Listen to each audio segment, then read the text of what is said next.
வணக்கம் நண்பர்களே. ஓலை பக்கோடா எப்படி செய்கிறாங்கன்னு வாங்க பார்க்கலாம். ஓலை பக்கோடா நல்லா டேஸ்ட்டாக இருக்குங்க. நம்ம செய்கிற ஓலை பக்கோடா அது எப்படி செய்கிறாங்கன்னு வாங்க பார்க்கலாம். அதுக்கு என்னென்ன பொருள்லாம் தேவைப்படுதுன்னு பார்த்துக்கலாம். வீடியோ ஸ்கிப் பண்ணாமல் பாருங்கள். மாவு 5,5 கிலோ மாவு போடுறாங்க.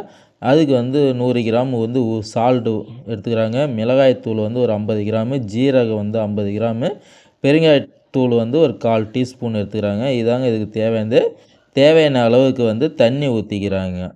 5,5 கிலோ மாவுக்கு 5,5 கிலோ மாவுக்கு 3,5 கிலோ அரிசி மாவு, 2 கிலோ கடலை மாவுங்க. மாவை ஒன்றா தான் எடை போட்டுக்கிட்டு வருவாங்க. எடை போட்டு மாவை அப்படியே கொட்டிடுவாங்க. நம்ம வீட்டில் இந்த கடலை மாவு, அரிசி மாவு எப்பயுமே வீட்டில் நம்ம ஸ்டாக் வச்சுருப்போம். அந்த மாவை வச்சு தாங்க நம்ம செய்ய போகிறோம்.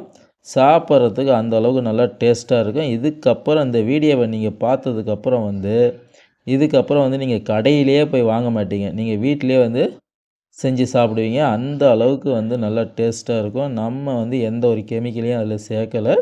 இதுக்கு தேவையானது ஓலை பக்கோடாவுக்கு தேவையானது பொருளை நான் உங்ககிட்ட சொல்லிட்டேன். நீங்கள் இந்த வீடியோ கடைசி வரைக்கும் பாருங்கள். அவங்க எப்படியெல்லாம் மாவு பிசைகிறாங்க, அவங்க பிசைகிற மாரியே நீங்களும் மாவு பிசைங்க. அப்போ தான் இந்த ஓலை பக்கோடா சாப்பிட்றதுக்கு நல்லா டேஸ்ட்டாக இருக்கும். தண்ணி அவங்களுக்கு தெரியும் அளவு, எத்தனை மக்கு ஊற்றணுன்னு. நீங்கள் மாவு பிசைய பார்த்து கொஞ்சம் கொஞ்சமாக தண்ணி ஊற்றி மாவு பிசைங்க. ரொம்ப தண்ணி ஊற்றிடாதீங்க. மாவு ரொம்ப தண்ணியாக போயிடும். கொஞ்சம் கொஞ்சமாக ஊற்றி பிசைஞ்சிங்கன்னா மாவு நல்லா சாஃப்டாகிடும். அந்த டைமில் தான் நீங்கள் ஓலை பக்கோடா நீங்கள் செய்யணும். அப்போ தான் சாப்பிட்றதுக்கு நல்லா டேஸ்ட்டாக இருக்கும். ஓலை பக்கோடா 1 மாதம் ஆனால் கூட கெட்டு போகாது. நீங்கள் எந்த எண்ணெய் வேணால் எடுத்துங்க. ஆனால் ரீஃபண்ட் ஆயிலில் போட்டிங்கன்னா 1 வாரம் தான் தாங்கும். ஆனால் பாம் ஆயிலு, மற்ற நல்லெண்ணெய் இதெல்லாம் நீங்கள் போட்டிங்கன்னா 1 மாதம் வரைக்கும் நம்மளுக்கு நல்லா தாங்கும். சிக்கடிக்காது. சாப்பிட்றதுக்கு நல்லா டேஸ்ட்டாக இருக்கும். இப்போ பார்த்திங்கன்னா இப்படி தான் இருக்கும். கம்பெனிலாம் இந்த அச்சில் தான் வச்சு இந்த ஓலை பக்கோடாவை தேய்ச்சி விடுவாங்க. நம்ம வீட்டெல்லாம் முறுக்கு அச்சு தான் வச்சுருப்போம். நீங்கள் முறுக்கு அச்சில் செய்யுங்க. இந்த வேலை இந்த மாஸ்டருங்களுக்கு மட்டும்தான் தெரியும். அவங்க தான் இந்த எண்ணெய் சட்டியில் இந்த அச்சில் வச்சு தேய்ச்சி விடுவாங்க. நம்மலாம் வீட்டில் இதெல்லாம் செய்யாதீங்க. கை எண்ணெய் சட்டிக்குள்ளே போயிடும். இப்போ இதை தேய்ச்சி விடுவாங்க. நம்மளுக்கு ஓலை பக்கோடா கிடச்சிடுங்க. சாப்பிட்றதுக்கு நல்லா டேஸ்ட்டாக இருக்கும்.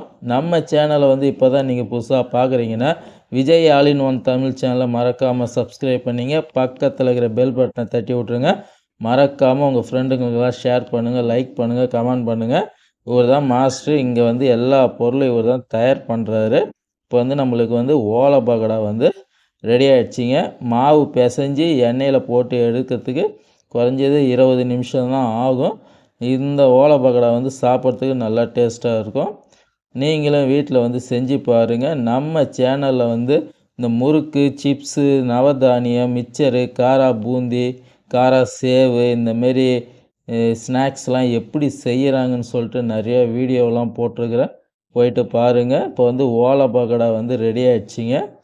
இப்போ எடுக்கிறாங்க பாருங்கள். இதேமாரி தான் நீங்கள் செஞ்சிங்கன்னா சாப்பிட்றதுக்கு நல்லா டேஸ்ட்டாக இருக்கும். நீங்கள் வீட்டில் செஞ்சு பார்த்து சாப்பிட்டதுக்கப்புறம் கமெண்ட் பண்ணுங்கள். இப்போ ஓலை பக்கோடா ரெடி ஆகிடுச்சிங்க. நிறைய நண்பர்கள்லாம் லைக் பண்ண மாட்டேறீங்க. ஒரே ஒரு லைக் பண்ணுங்கள். இப்போ ஓலை பக்கோடா அந்த அளவுக்கு நல்லா டேஸ்ட்டாக இருக்குங்க சாப்பிட்றதுக்கு. அவ்வளோதாங்க.